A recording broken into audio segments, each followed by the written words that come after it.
안녕하세요. 한 주일 동안의 법조계 이슈와 소식을 한데 모아 심층적으로 전해드리는 로투데이 스페셜 김효정 기자입니다. 세기의 재판으로 관심을 모은 이재용 삼성전자 부회장에 대한 4개월에 걸친 1심 공판이 이번 주 마무리됐습니다. 특검은 정의가 살아있음을 보여달라며 징역 12년의 중형을 구형했고 이 부회장은 눈물을 흘리며 저는 죄가 없다고 읍소했습니다. 이재용 부회장 결심 공판의 풍경과 특검이 상한선이 징역 5년인 뇌물공여 구형량을 넘어 징역 12년을 구형한 논리와 배경 등을 분석해 드립니다. 수천 명의 사상자를 낸 가습기 살균제 피해자 보호를 위한 특별법이 지난 9일 시행됐습니다. 그러나 시행 당일부터 특별법 개정의 목소리가 나오고 있는데 새롭게 시행된 특별법, 어떤 내용을 담고 있고 또 어떤 한계가 있는지 알아봤습니다. 반려견 천만시대, 집집마다 반려견을 키우는 가정이 늘고 있는데요. 이웃이 키우는 강아지가 짖는 소리에 신경질이나 찾아갔다가 살인미수범으로 몰린 40대 남성의 법정 반전 스토리도 전해드립니다. 이슈 플러스입니다.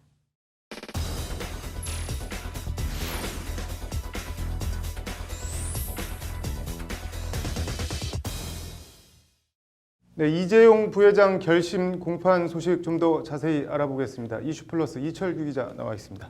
이 기자, 먼저 이재용 부회장 혐의부터 다시 좀 간략하게 정리를 해볼까요? 네, 이 부회장은 뇌물공여 혐의와 횡령, 그리고 재산 국외 도피, 그리고 범죄 수위 은닉과 국회에서의 거짓 증언 이런 5가지 혐의를 받고 있습니다. 네. 뇌물 액수 등에 따라 형량이 좀 다르긴 하지만요. 뭐 이것저것 다 감안하면 최대 무기징역까지 가능한데 네. 특검은 오늘 징역 12년을 구형했습니다. 네.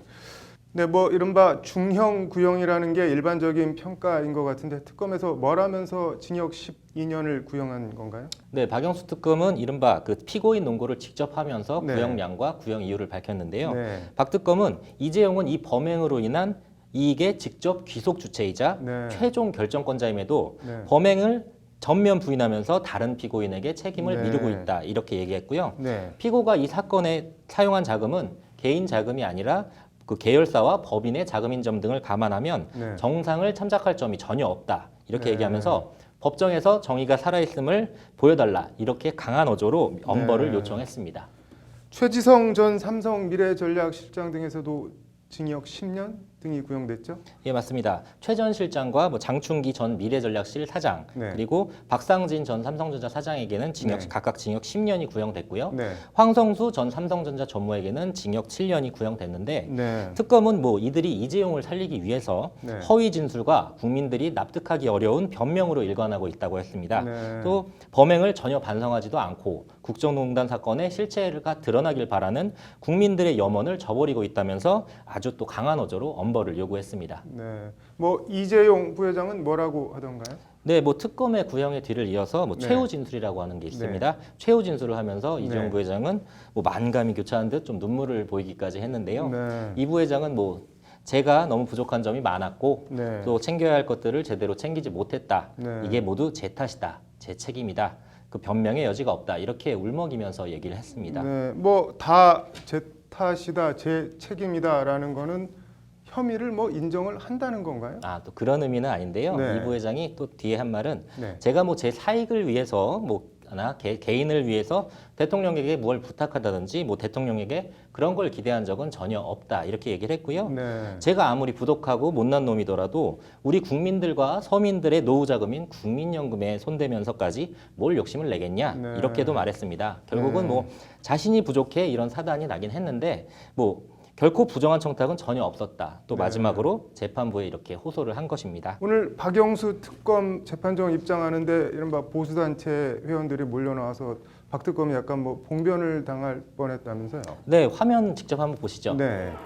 네, 박영수 특검이 구형을 위해 뭐 재판정에 들어갈 때 네. 보수단체 회원 한 수십여 명이 몰려 나왔습니다. 네. 그 박 특검한테 욕설을 하면서 물을 뿌리기까지 했는데요. 네. 박 특검은 뭐 크게 개의치 않는 모습으로 재판정에 들어갔고요. 네. 결심 공판을 마치고 법원에 떠날 때도 뭐 비슷한 일이 벌어졌습니다. 네. 뭐 특검과 이재용 부회장 측 양측 모두 1심에서 할 수 있는 것들은 다 했을 텐데 오는 25일 1심 선고 이게 박근혜 전 대통령과 최순실 씨 뇌물 재판과도 동전의 양면처럼 맞물려 있는 건데 선고 결과가 어떻게 나올지 정말 관심이 아닐 수 없네요. 잘 들었습니다. 네, 이재용 부회장 징역 12년 구형, 이 구형이 어떻게 나왔는지 어떤 의미가 있는지 이슈플러스 김효정 기자와 함께 얘기 나눠보겠습니다. 김 기자, 이른바 중형 구형이라는 평가가 뭐 대체적인 평가인데 이런 평가가 나오는 근거 같은 게 있나요?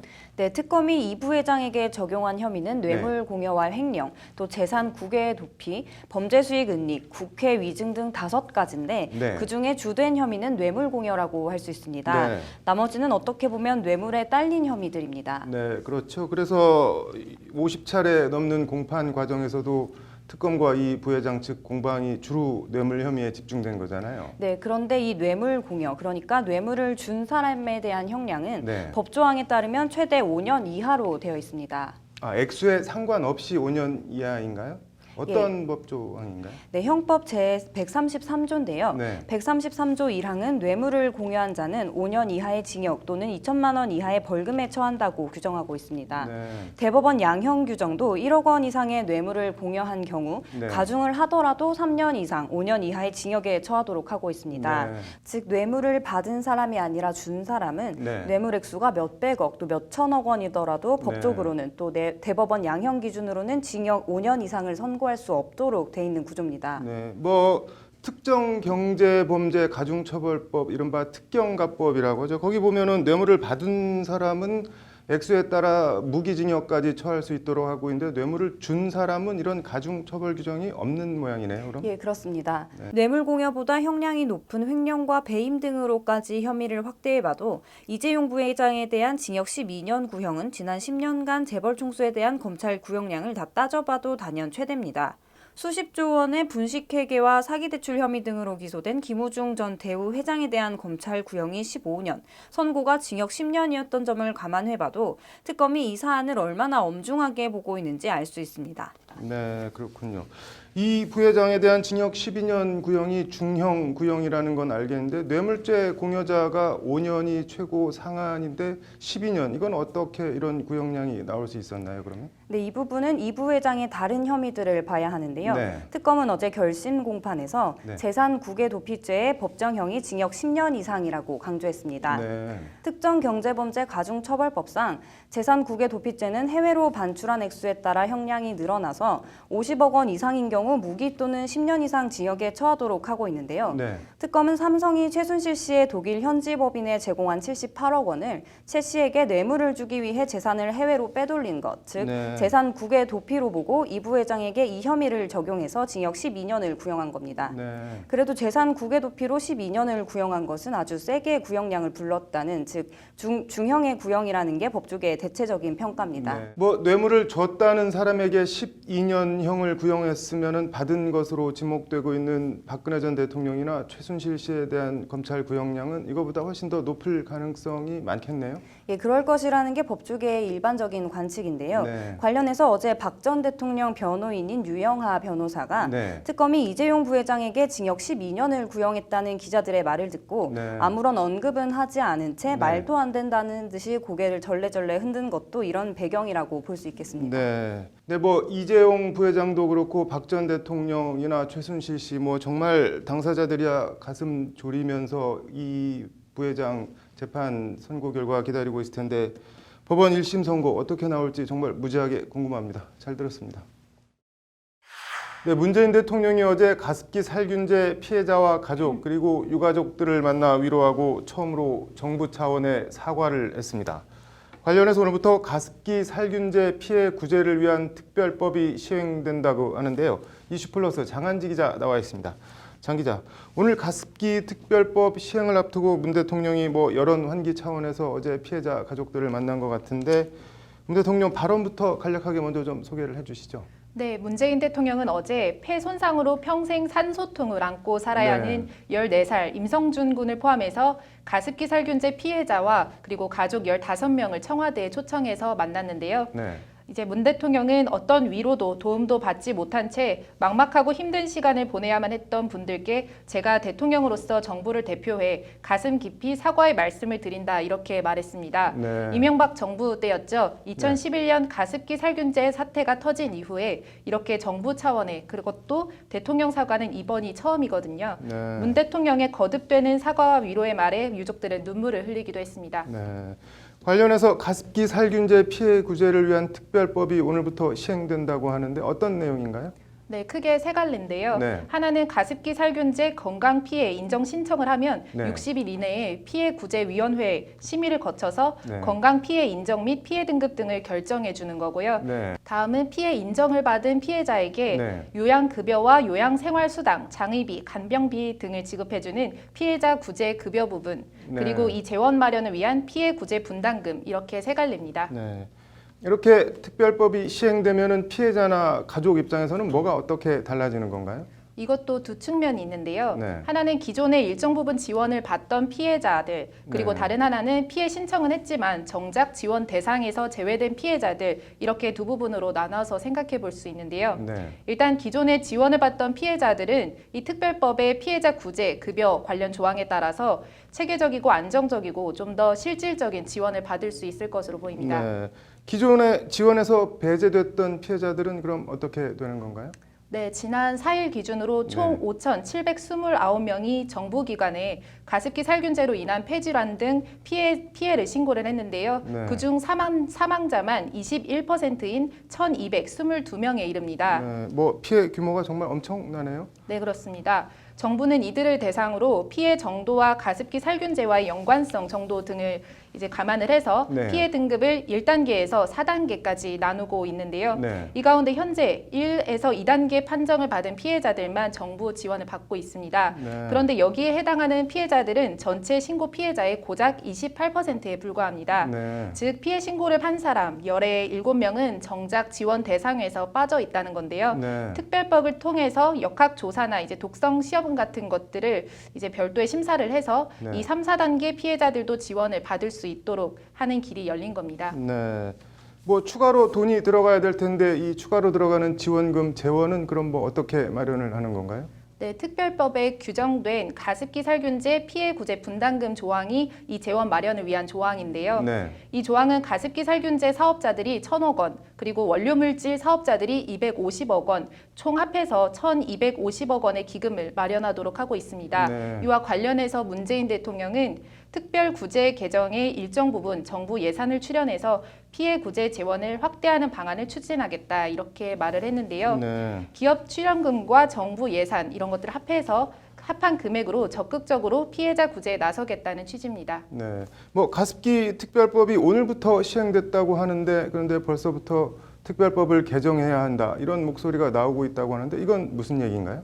네, 일부 피해자나 이제 시민단체들은 네. 3, 4단계 판정 피해자를 그러니까 이 사람들을 다시 심사해서 선별적으로 지원자를 결정하면 안 된다. 전부 지원해야 된다. 이런 입장이고요. 네. 또 애초 법안에 있다가 삭제됐던 이른바 징벌적 손해배상 제도를 다시 삽입해야 한다. 이렇게 요구하고 있습니다. 네. 관련해서 집권 여당이죠. 더불어민주당 우원식 원내대표가 오늘 오전 열린 최고위원회의에서 가습기 살균제 사태 재조사를 포함한 특별법 개정 필요성을 공개적으로 언급했는데요. 네.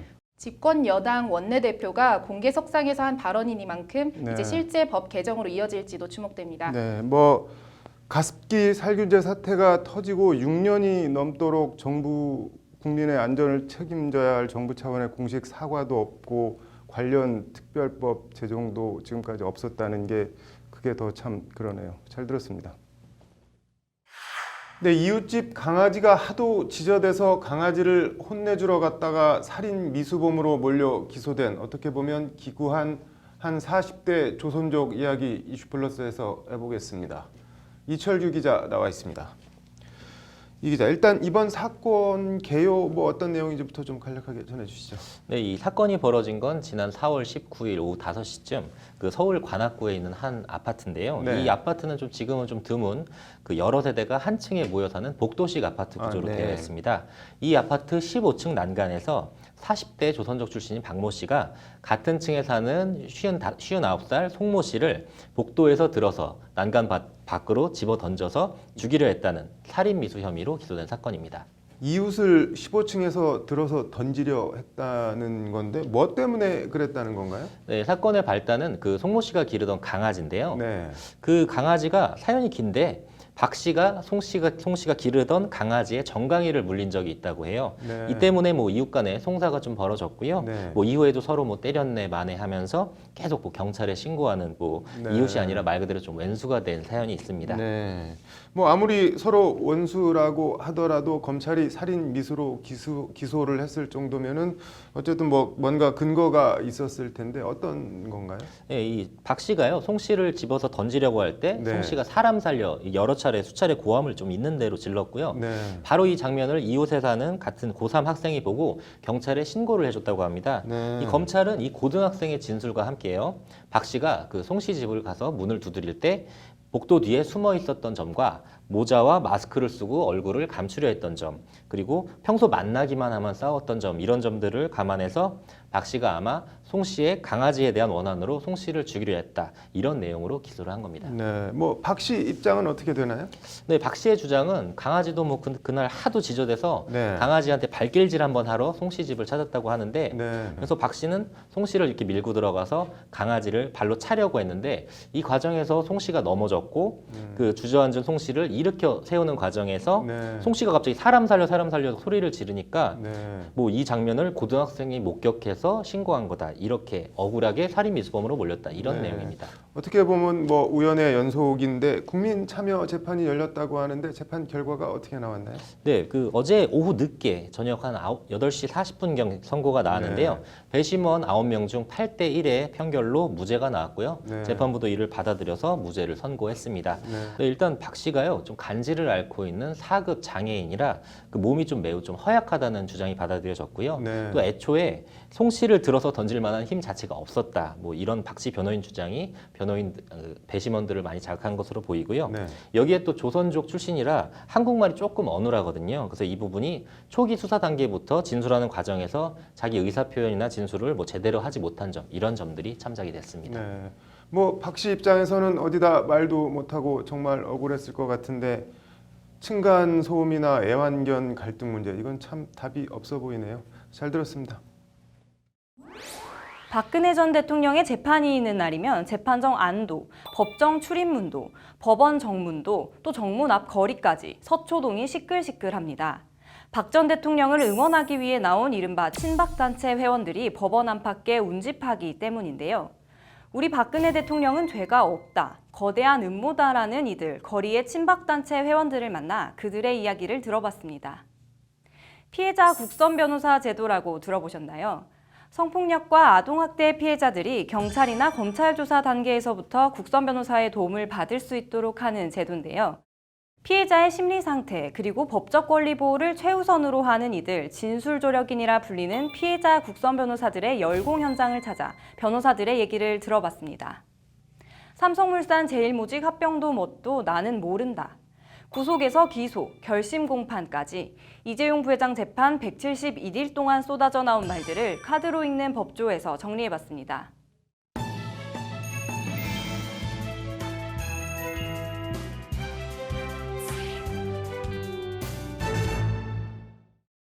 박근혜 전 대통령의 제50회 공판이 열린 법원 안팎에선 오늘도 지지자들이 모여 박 전 대통령을 응원하고 때로는 과격한 어조로 누군가를 성토하기도 했습니다.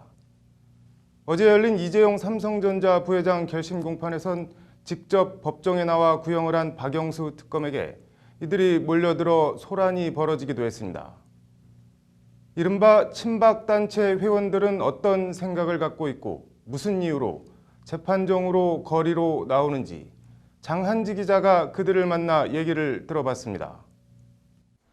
박근혜 전 대통령이 제50회 공판을 받기 위해 법정에 들어서던 시각, 서울중앙지법 정문 앞에서는 박 전 대통령 지지자들 수십 명이 시위를 벌이고 있습니다. 박근혜 대통령님 원천무효! 탄핵무효! 구국전사라는 이름의 단체는 박 전 대통령을 파면한 헌재에 대해 살인자 이정미, 8대0, 헌재 8인 밤길 조심해라는 등 살벌한 구호가 적힌 팻말을 들고 시위를 벌입니다. 이 필적들은 영원히 우리나라의 역사에 기록된 역적들입니다. 대란죄로 다스려야 합니다. 법원 앞 사거리 횡단보도 앞도 박사모와 엄마 부대 등 친박단체 회원들이 점령했습니다.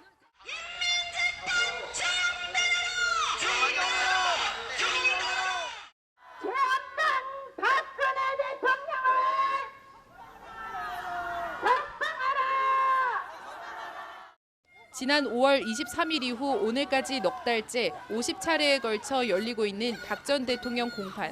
재판이 열릴 때마다 거슬러 올라가면 지난해 말 탄핵 국면 때부터 이들이 열일 제쳐두고 이렇게 거리로 나오는 이유는 뭘까?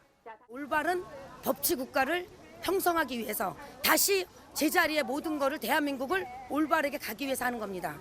자, 비정상화의 정상화를 위해서 그러는 거예요? 네. 박 전 대통령 탄핵과 구속, 기소, 일련의 재판 모두 하나의 잘 짜인 음모라는 게 이들의 기본적인 시각입니다. 그리고 그 음모엔 국회와 헌재, 법원, 검찰 등 대한민국의 주요 기관과 언론도 모두 공모자이자 공범이라는 데에도 인식을 같이 하고 있습니다. 그 기저엔 박근혜 전 대통령은 죄가 없다, 무죄다라는 강한 신념이 자리 잡고 있습니다. 아, 이거 언론이 선동을 하고 있구나 라고 그때 느끼면서부터 집회를 참석했고, 우리 박근혜 대통령은 그러면 유죄가 아니라는 거죠. 증거 없이 지금 재판을 하고 있기 때문에 판결이 안 나는 거 아닙니까? 박 전 대통령을 재판하고 있는 법원 자체를 향해 분노를 쏟아내는가 하면 어제 이재용 부회장 결심 공판에 구형을 위해 출석한 박영수 특검을 향해 욕설을 퍼붓고 물병을 던진 것도 같은 맥락입니다.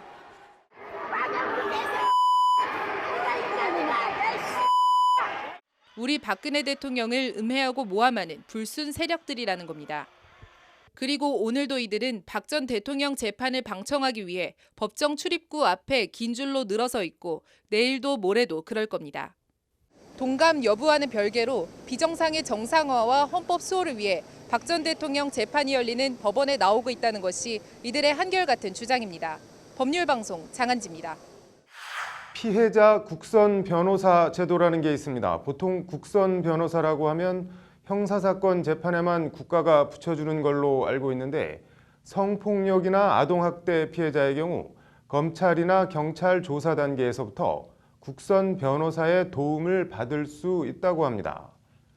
시청자들의 도움이 되는 친절하고 따뜻한 뉴스, 법률방송의 현장기획, 장한지 기자가 이 피해자 국선 변호사 전문화 교육 현장에 다녀왔습니다.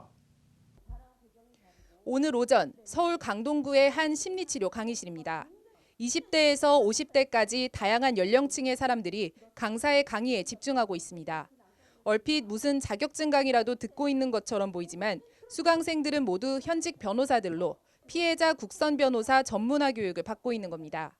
제가 예전에 활동했던 가해자들을 변호하는 업무에서 확장해서 피해자들을 변호하는 변호사들의 업무는 어떻게 영역이 정해지고 확장되는지 그 부분을 조금 더 자세히 알아보기 위해서 이 자리에 왔습니다. 피해자 국선 변호사는 재판 전 검찰이나 경찰 수사 단계에서부터 성폭력이나 아동학대 피해자에게 법적인 도움을 주기 위해 지난 2013년 도입됐습니다.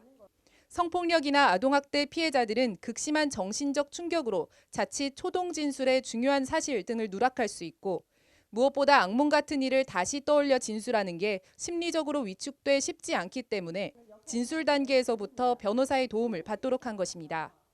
피해자 국선 변호사 전문화 교육이 심리치료 전문기관인 스마일센터에서 진행되는 것도 이 때문입니다.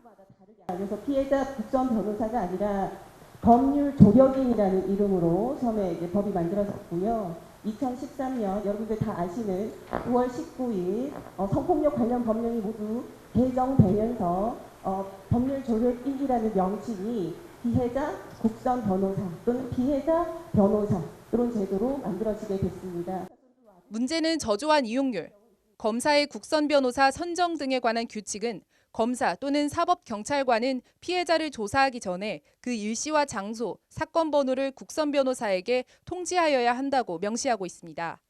변호사의 도움을 받아 진술하도록 법으로 강제하고 있는 겁니다. 하지만 성폭력이나 아동학대 피해자 대부분이 이런 피해자 국선 변호사 제도 자체를 몰라 검사가 알아서 선임해주는 경우 아니면 그냥 지나가는 경우가 많습니다. 실제 2015년 기준 성폭력이나 아동학대 신고 건수는 5만 건이 넘지만 피해자 국선 변호사를 신청한 경우는 8,200여 건으로 6분의 1이 채 안 됩니다. 본인들이 어떻게 이 사건을 진행해 나가야 될지에 대해서 전혀 아는 바가 없습니다. 피해자와 관련돼서는 아직도 좀 법적 조력받을 수 있는 사각지대에 있는 경우들이 많이 있는 것 같습니다. 잘 몰라서 또는 정신적 충격으로 경황이 없어서 그냥 모르고 지나가는 피해자 국선 변호사 제도. 성폭력이나 아동학대 피해자는 수사기관에 신청만 하면 전국 모든 일선 검찰청에 등재돼 있는 피해자 국선 변호사의 도움을 받을 수 있습니다. 그리고 피해자 국선 변호사는 해당 사건을 맡는 동안은 다른 사건을 맡지 않고 성폭력이나 아동학대 피해자 지원에만 전념하도록 하고 있습니다. 아무래도 법적으로서 전문가가 옆에서 같이 지원이 돼가지고 절차 같은 것도 알려주고 심리적으로도 계속 안정을 시켜주고 이렇게 보조 역할을 했을 때 확실히 그 피해자분들이 이렇게 마음이 릴렉스되는 걸 많이 봤거든요. 수사부터 재판 단계까지 성폭력, 아동학대 범죄 피해자와 함께하는 피해자 국선 변호사 제도. 수사기관의 피해 사실 신고와 함께 지원을 요청하면 누구나 도움을 받을 수 있습니다. 법률방송 장한지입니다.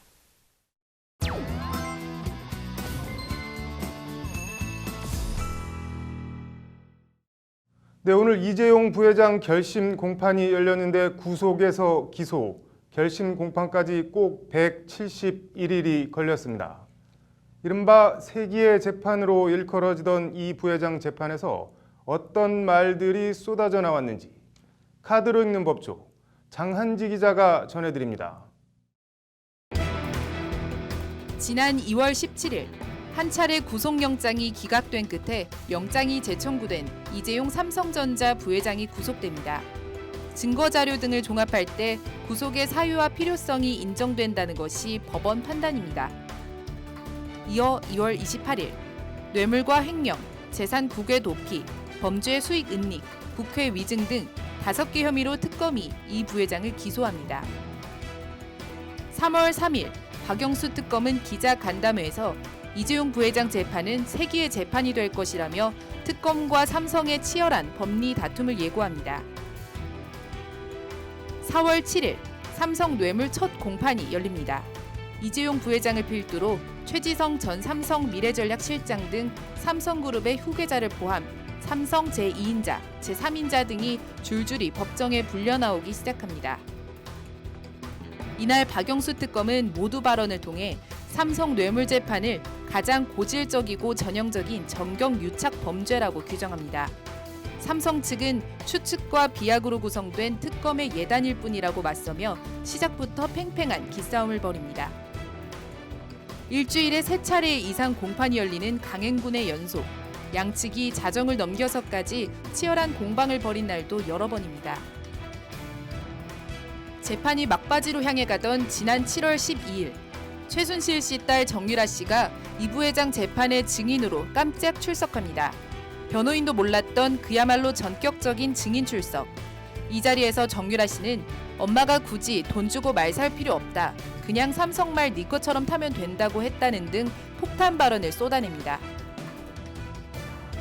7월 26일 이번에는 정유라 씨 엄마 최순실 씨가 이 부회장 재판의 증인으로 나옵니다.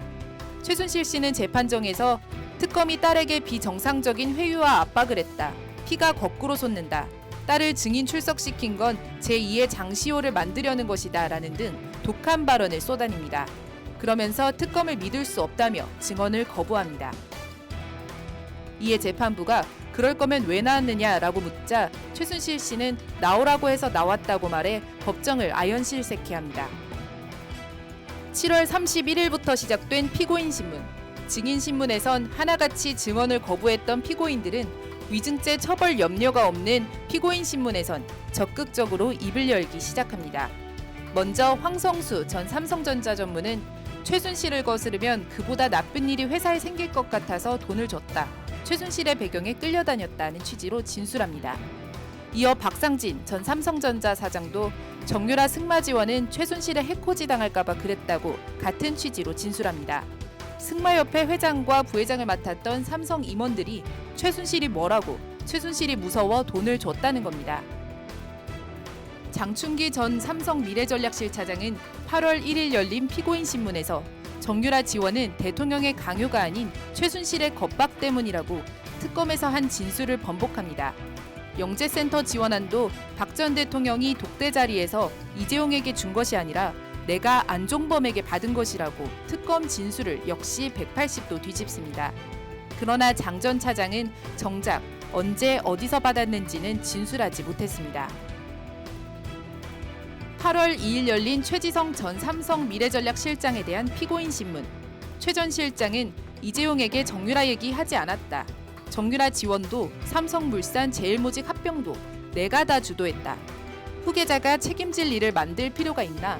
내가 책임지면 되지 생각했다는 겁니다. 책임질 일이 생길 것 같아서 알아서 이재용 부회장에겐 보고를 하지 않았다는 얘기입니다. 8월 3일 이번 재판의 활용 점정이라고 할 수 있는 이재용 부회장에 대한 피고인 신문이 진행됩니다. 이 부회장은 정유라 지원 보고받지 못했다. 삼성물산 제일모직 합병은 양사 차장들하고 미래전략실에서 알아서 다 한 일이라고 진술합니다. 이 부회장은 그러면서 제가 지식도 없고 업계 경향도 모른다는 등 스스로 무능하다는 투로 자신은 삼성의 운영자가 아니라는 취지의 주장을 여러 차례 합니다. 나아가 이 부회장은 박 전 대통령과의 독대 자리에 대해 아버님께 야단을 맞은 것 빼고는 야단 맞은 기억이 없는데 실제로 여자분한테 싫은 소리를 들은 것도 처음이어서 당황했다는 등 재판 전 곳곳에서 탄식과 실소가 터져나오게 하는 진술을 이어갑니다. 8월 4일 열린 제52차 마지막 심리공판.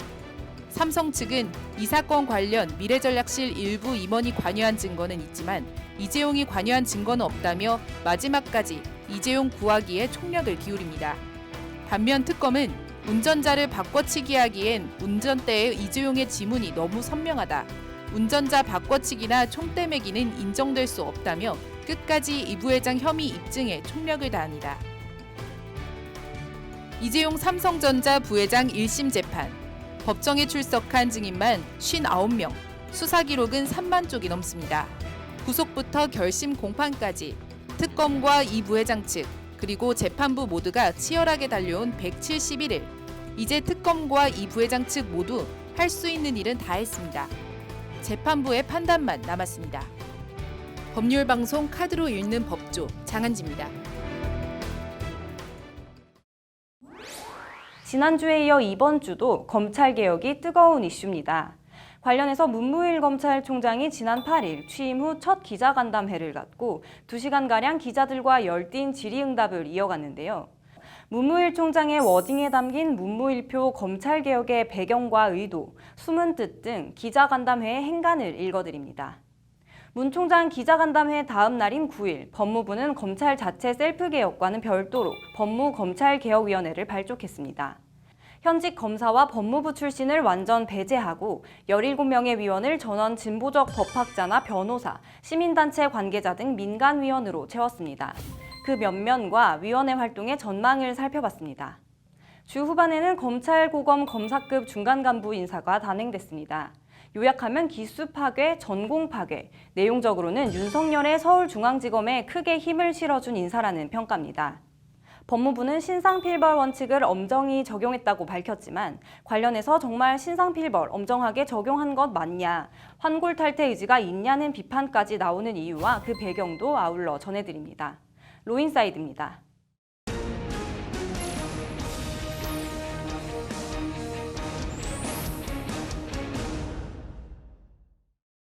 네, 문무일 검찰총장 기자간담회로 본 문무일표 검찰개혁 구상 얘기 해보겠습니다. 로인사이드 정순영 기자 나와 있습니다. 정 기자, 앞서 리포트에서 보도해드렸는데 수사심의위원회, 이건 뭐 어떻게 하겠다는 건가요?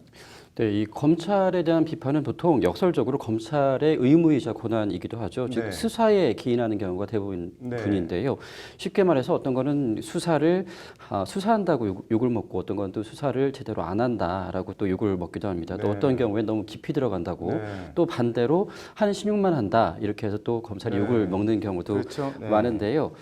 이런 국민의 불신을 차단하기 위해서 이 검찰에서 수사 12위원회를 만들어서 주요 네. 수사의 경우에 검찰이 왜 수사를 하고 있는지 또 즉 수사 착수 동기와 진행 상황 또 수사의 과잉 수사나 또 지체 여부 등에 대해서 적정하게 심의를 네. 하겠다라는 의지를 밝힌 겁니다. 뭐 취지는 좋아 보이는데 위원들은 어떻게 구성한다고 하던가요? 네, 일단 오늘 기자간담회에서 문 총장은 네. 심의위 대략적인 구성은 사회 원로와 객관적인 분들을 중심으로 해서 큰 풀을 만든 후에 네. 구체적인 심의 사항이 있을 때마다 그중 일부가 와서 네. 심의를 하는 방법으로 하겠다 이렇게 밝혔습니다. 네. 또 관련해서 문 총장은 위원회가 수사 상황에 대해서 문제 제기가 있으면은 네. 최대한 검찰 제도로 수용하는 방안을 만들어서 네. 이 제안이나 결정을 검찰에서 수용하는 방향으로 하겠다 이렇게 네. 밝히기도 했습니다. 뭐 검찰 개혁 일환으로 보이는데 관련해서 검찰 조직 얘기 좀 해볼까요? 검찰 개혁 얘기가 나올 때마다 빠지지 않는 게 대검 범죄정보기획단하고 부패범죄특별수사단 이 두 조직인데 이 두 조직 어떻게 한다고 하든지 얘기가 나왔나요? 네, 말씀하신 이 두 조직은 검찰총장의 직속이기도 한데요. 네. 검찰 정보 수사를 틀어지고 이른바 총장이나 정권의 하명 수사를 한다는 논란과 비판의 진원지이기도 했었습니다. 네. 결론부터 말씀드리면 두 조직 다 네. 일단은 패자지 않는 쪽으로 가닥을 잡았는데요. 네. 우선 범정단부터 말씀드리면 문 총장은 근본적인 설계가 필요하다라면서도 네. 범정기획관이 새로 부임을 하게 되면 상의를 해서 새로운 모습으로 설계를 해서 새 역할을 다시 부여할 계획이다 이렇게 밝혔습니다. 네. 뭐 어떤 새로운 역할을 부여할지 모르겠지만 일단 범정단은 그대로 두겠다는 거네요. 조직 자체는. 맞습니다. 이 부패범죄특별수사단도 그냥 일단 존치를 시키기로 했는데요. 네. 문 총장은 대검에 직접 수사 기능을 넣어서 많은 활동을 하는 것이 검찰에는 좀 부담으로 작용할 수 있다면서도 네. 결론은 네. 일단 슬림 조직을 갖고 있다가 일이 생기게 되면 그때 가서 좀 유연하게 조직을 운영할 수 있도록 하겠다 이렇게 밝혔습니다. 네. 뭐 두 조직 다 일단 폐지를 하면은 다시 살리기가 쉽지가 않으니까 일단 뭐 슬림이든 뭐든 조직은 유지시켜 놓고 보겠다는 뜻으로 읽히네요. 논란이 되고 있는 공안부 축소 이거는 뭐 어떻게 한다고 하던가요? 네, 이 공안부 직제 축소 질문에 대해서는 이번에 이 직제 개정을 할 시간적인 여유가 없었다라고 밝혔습니다. 그래서 다음에 좀 공안부 운용 적정성 등에 대해서 시간을 갖고 검토를 다시 해보겠다라는 입장을 밝혔는데요. 사실 직답을 피해 나간 거이기도 하죠. 다만 서울중앙지검 특수부를 포함해서 이른바 인지 수사를 하는 특수수사부서의 규모와 또 검사 수 축소, 수사 총량 축소 등에 대해서는 어느 정도 가능성을 열어두기도 했습니다. 네.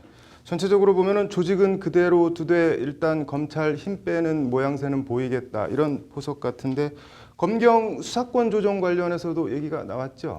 이 검경 수사권 조정의 핵심은 바로 이 영장 청구권과 수사 종결권을 경찰에 주느냐 마느냐라고 할 수가 있을 텐데 이것들 중에 어느 하나만 경찰이 갖게 돼도 경찰이 사실상 검찰과 대등한 입장에 놓이게 된다라고 볼 수가 있을 겁니다. 이것도 결론적으로 말씀드린다면은 둘 다 불가하다라는 입장을 밝혔습니다. 뭐 불가 논리가 어떻게 되나요? 네, 이 영장 청구권 관련해서는 헌법에 영장 청구권 관련 문구가 들어가 있는 것은 인신 구속이라는 기본권 제한에 대한 2중 3중의 보호장치다라면서 경찰까지 영장 청구권을 갖게 된다면 국민의 그런 인권이 좀 과도하게 침해당할 소지가 있다 이런 논리를 펼쳤습니다. 또 수사 종결권 관련해서는 경찰이 지금도 이 수사 개시와 진행은 하고 있는데 종결권까지 가지면 뭐 한마디로 해서 다 가는 것이 아니냐 이러면서 좀 부정적인 입장에 대해서 좀 분명하게 말을 했습니다. 뭐 문 총장 오늘 기자간담회 내용 보니 검찰 내부에서 개혁하겠다 그러니 뭐 검경 수사권 조정이니 뭐니 이런 거 좀 지켜보면서 기다려달라 이런 취지인 것 같은데 청와대와 조율이나 교감 하에 진행되고 있는 건지 아니면 단순히 문 총장 개인 생각인지 궁금하네요. 잘 들었습니다.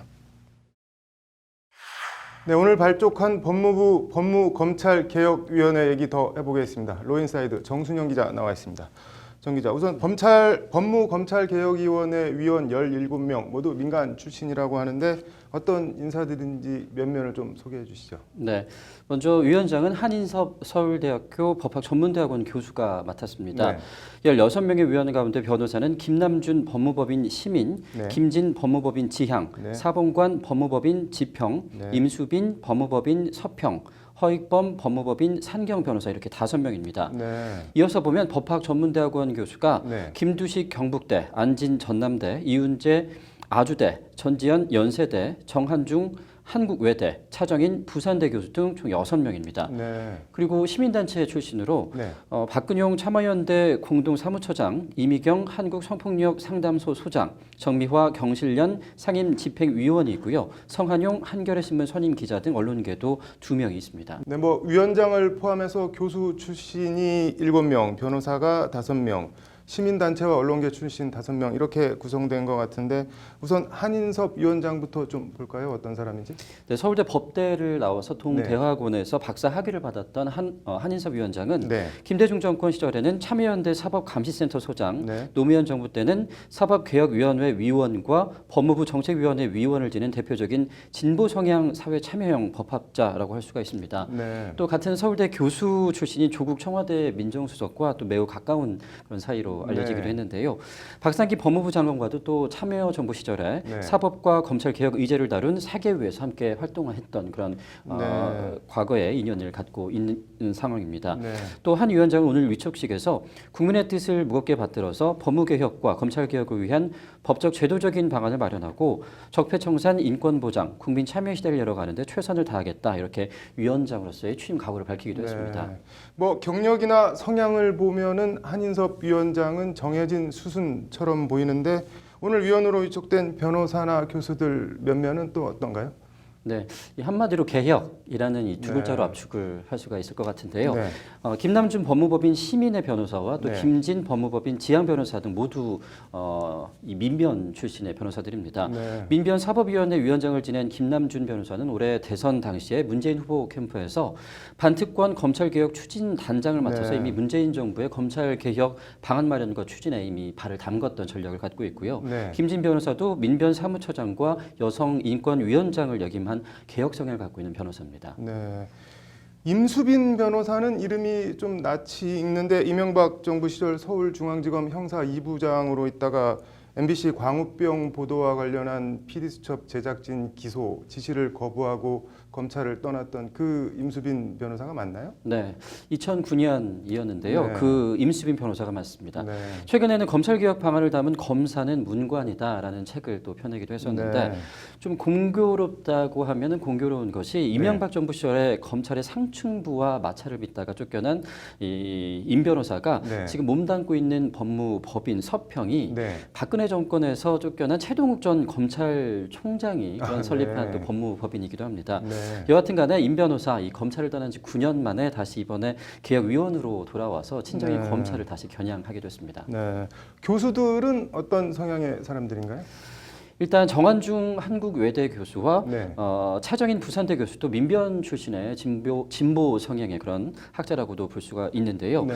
검찰 출신 김두식 경북대 교수는 검찰을 나온 뒤에 참여연대 사법감시센터에서 활동을 하면서 불멸의 신성가족 또 헌법의 풍경 같은 아주 유명한 그런 저서들로 네. 대한민국 사법체계와 검찰의 문제점들을 여러 차례에 걸쳐서 지적해온 검찰로 치면은 내부 고발자 수준의 그런 네. 비판적인 학자라고도 볼 수가 있겠습니다. 네. 참여연대 사무처장 등 뭐 시민단체나 언론계 인사들을 넣은 거는 시민사회의 목소리나 뭐 국민 여론을 직접 반영하겠다 이런 취지인 것 같은데 검찰로서는 위원회 검찰 입장이나 목소리를 반영할 수 있는 여지가 사전에 원천 차단된 셈인데 관련해서 뭐 반응 같은 게 나온 게 있나요? 일단 하나같이 좀 극도로 말을 아끼는 상황이기는 합니다. 대검 네. 관계자는 이번 위촉식에 대해서 네. 위원회 위원들이 좀 진보적인 성향이라고 해도 이 네. 검찰 측의 입장을 아예 무시하거나 전혀 반영하지 않지는 않을 것이라는 네. 그런 좀 다소 희망 섞인 좀 원론적인 그런 이야기를 내놓기도 했습니다. 네, 뭐 개혁위가 11월까지는 최종 검찰 개혁안을 내놓고 그 전이라도 뭐 바로 반영할 수 있는 거는 그때그때 법무부나 검찰에 권고를 하겠다고 했는데 이른바 문무일식 셀프 개혁에 나선 검찰이 이를 어떻게 받아들이고 어떤 결과가 나올지 주목됩니다. 잘 들었습니다. 네, 검찰 중간 간부 인사 얘기 더 해보겠습니다. 러인사이드 정순영 기자 나와 있습니다. 정 기자, 앞서 특검에서 윤석열 서울중앙지검장과 호흡을 맞췄던 한동훈 검사 3차장에 전격 발탁됐다는 얘기 전해드렸는데 한동훈 3차장 어떤 인물인지 면면을 좀 소개해 주시죠. 네, 주요 특수수사를 총괄하게 된 한동훈 3차장은 평검사 시절 대검 중수부를 거쳐 서울중앙지검 공정거래조사부장, 대검 부패범죄 특별수사단 2팀장 등을 거친 말 그대로 특수통 검사입니다. SK 최태원, 정몽구 현대차 회장, 가장 최근에는 이재용 부회장까지 모두 한동훈 3차장이 구속 기소했습니다. 특히 사회적 이목이 집중됐던 대기업 이 비리 수사에서 두각을 나타내서 재계의 저승사자 또는 대기업 저격수라는 별명이 붙기도 했었습니다. 네. 뭐 재계 저승사자라고 불릴 만한데 한동훈 3차장도 그렇고 3차장 산하 특수 1, 2, 4부장이 모두 윤석열 지검장과 개인적인 인연이 있죠? 네, 이 신자용, 송경호 그리고 양석조 특수 1, 2, 4부장 모두 네. 이 한동훈 3차장처럼 박영수 특검팀에 파견이 돼서 당시 윤석열 특검 수사팀장과 함께 손발을 맞춘 바가 있었습니다. 한마디로 윤석열 서울중앙지검장이 함께 일해본 괜찮다 싶은 검사들은 모두 이 지검으로 데려온 모양새라고도 볼 수 있는데 윤석열의 서울중앙지검 특수부를 만든 인사다, 뭐 이렇게 보시면 될 것 같습니다. 그러네요. 뭐 이번 중간 간부 인사가 윤석열의 서울중앙지검을 만들어준 인사다 이런 평가가 나올 만하네요. 네. 근데 또 이게 다가 아닌데요. 네. 윤 지검장이 국정원 댓글 사건을 수사하다가 좌천이 돼서 박근혜 정권 내내 좀 한직을 떠돌아다니기도 했었는데 이 국정원 댓글 사건의 수사팀이 윤석열 키즈라고도 할 수 있는 이 검사들을 모두 서울중앙지검 주요 부장으로 모두 화려하게 복귀시켰습니다. 국정원 댓글 사건 공소 유지팀에 참여를 했던 김성훈 홍성지청 부장검사가 이 서울중앙지검 공공형사부장으로 또 진재선 대전지검 공판부장검사가 선거 및 정치사건을 전담하는 공안 2부장으로 각각 보임이 됐고요. 또 박영수 특검팀의 평검사로 파견이 됐던 이복현, 박주성 검사도 이번에 서울중앙지검 부부장으로 발탁이 되면서 윤석열 지검장의 휘하로 다시 들어가기도 했습니다. 네, 뭐 윤 지검장이 데려올 사람은 다 데려온 것 같은데 대검 인사도 좀 볼까요?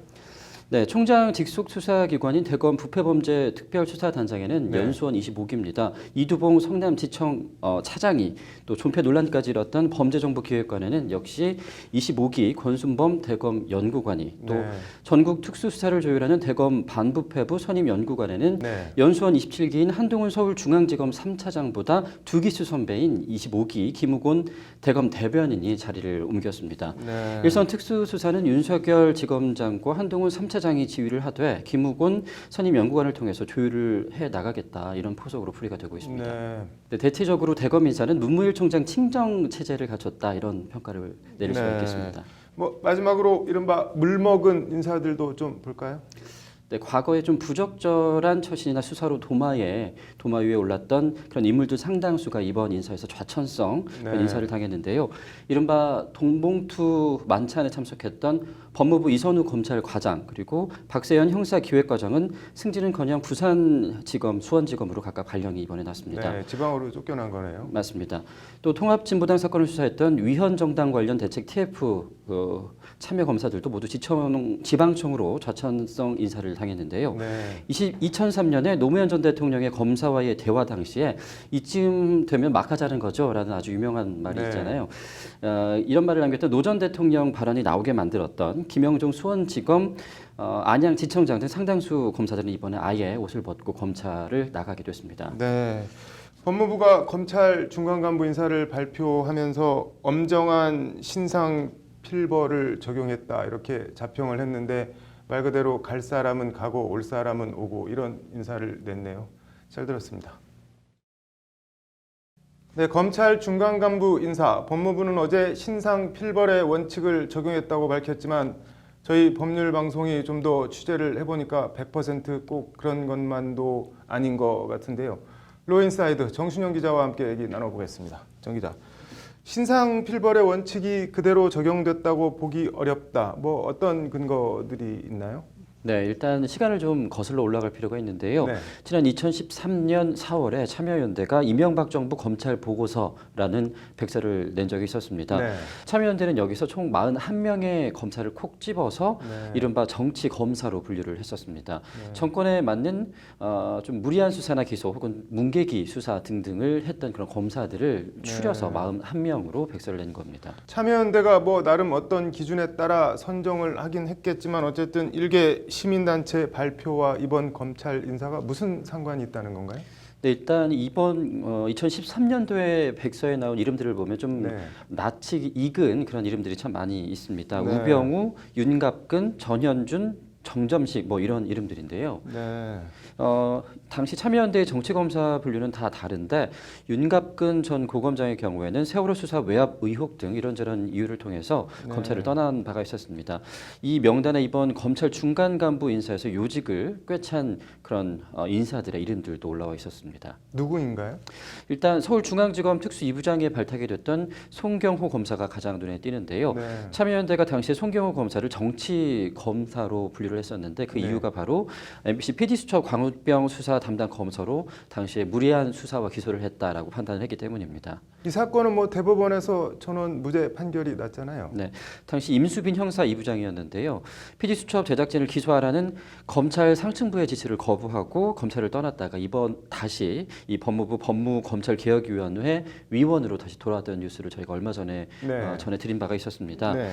우병우 라인으로 찍혀서 이번에 그 검찰을 떠나게 됐던 전현준 전 검사장도 당시에 서울중앙지검의 형사 6부장으로 PD수첩 수사를 지휘를 했었는데 네. 같은 이유로 참여연대에 의해서 이 정치 검사로 함께 분류가 된 적이 있었습니다. 네. 법무부는 이번 검찰 중간 간부 인사를 발표를 하면서 네. 주요 사건에 대해서 1, 2심 재판 결과에 무죄가 선고가 될 때에는 검사의 과오 여부를 판단을 해서 만약에 과오가 인정이 된다라고 네. 한다면 그 결과를 과오의 경중에 따라서 인사에 반영을 하겠다 이렇게 강조를 했었거든요. 네.